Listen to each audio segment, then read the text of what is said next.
Dövmemiş anan seni, dur dövsün dizlerini. Dövmemiş baban seni, dur dövsün dizlerini.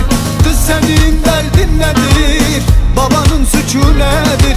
Vay senin derdin nedir, ananın suçu nedir?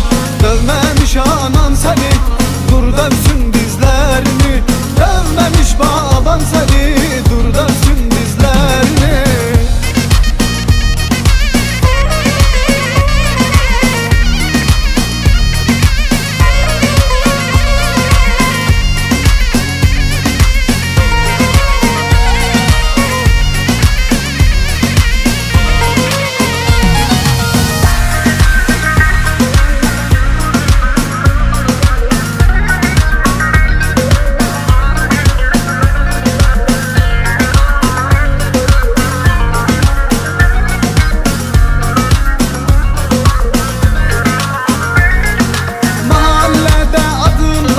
Mekanlarda namın var, kız mahallede adın var. Mekanlarda namın var.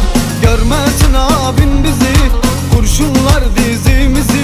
Duymasın babam bizi, sürdürür ikimizi. Kız senin derdin nedir, babanın suçu nedir? Vay senin derdin nedir, ananın suçu nedir?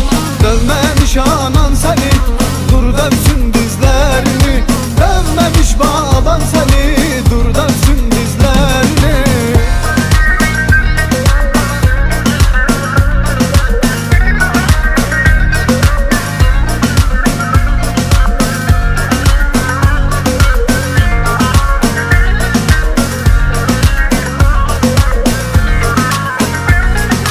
Kız senin derdin nedir, babanın suçu nedir?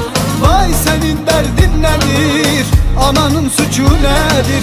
Dövmemiş anan seni, dur dövsün dizlerini. Dövmemiş baban seni, dur dövsün